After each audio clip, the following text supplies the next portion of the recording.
Hello everyone.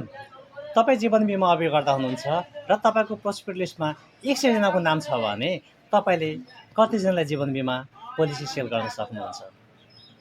बिजनेसको 80-20 rule अनुसार यदि तपाईँले 100 जनालाई बिमा प्रोस्पेक्ट गर्नुभयो भने तपाईँले 20 जनालाई पोलिसी सेल गर्न सक्नुहुनेछ र बाँकी 80 जना तपाईँको प्रोस्पेक्ट लिस्टमा नै रहनेछ। यसै गरी हरेक महिना यदि तपाईँले 100 जना प्रोस्पेक्ट लिस्ट बनाउनु भयो भने तपाईँले हरेक महिना 20 जनालाई जीवन बिमा पोलिसी सेल गर्नुहुनेछ।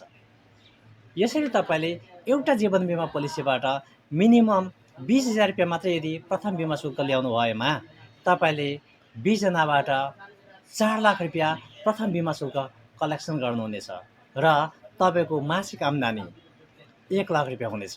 तपाईँ जीवन बिमा अभियोग गर्दा हुनुहुन्छ भने कमेन्ट गरेर भन्नुहोस् के तपाईँले 100 जना प्रोस्पेक्टसँग कुरा गरेर फेरि 100 जना प्रोस्पेक्ट लिस्ट बनाउन सक्नुहुन्छ।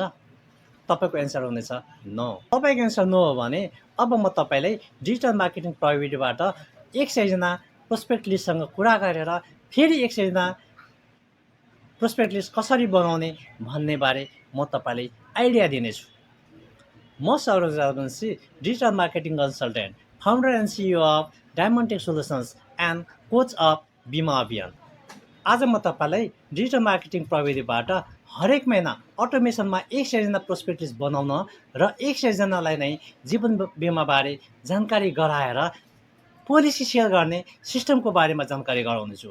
यो भिडियो तपाईँ अन्तिमसम्म हेर्नुहोला। के तपाईँ ल्यान्डिङ पेजको बारेमा सुन्नुभएको छ? ल्यान्डिङ पेज भनेको के हो?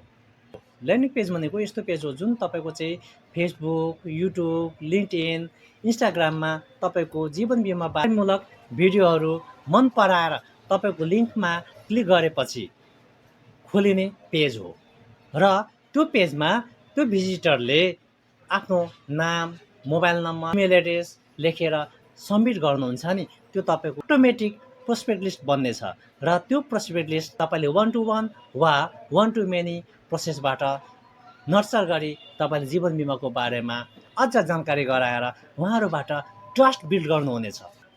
अब तपाईँ ल्यान्डिङ पेज कसरी बनाउने भनेर सोच्दै हुनुहुन्छ भने तल डिस्क्रिप्सनमा दिएको 1 दिनको फ्री लाइभ वर्कसपमा आउन सक्नुहुनेछ र म तपाईँलाई ल्यान्डिङ पेज कसरी बनाउने र अटोमेसनमा प्रोस्पेक्ट लिस्ट कसरी बनाउने बारे गाइड गर्नेछु।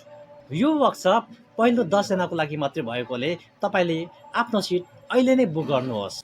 सिट बुक गर्नको लागि डिस्क्रिप्सनमा गएर फ्री लाइभ वर्कसपमा क्लिक गरेर एउटा फर्म भर्नुपर्ने हुन्छ र त्यो फर्म भरेर सबमिट गर्नु भएमा तपाईँले चाहिँ आफ्नो सिट बुक गर्नुहुनेछ। See you in the free live workshop.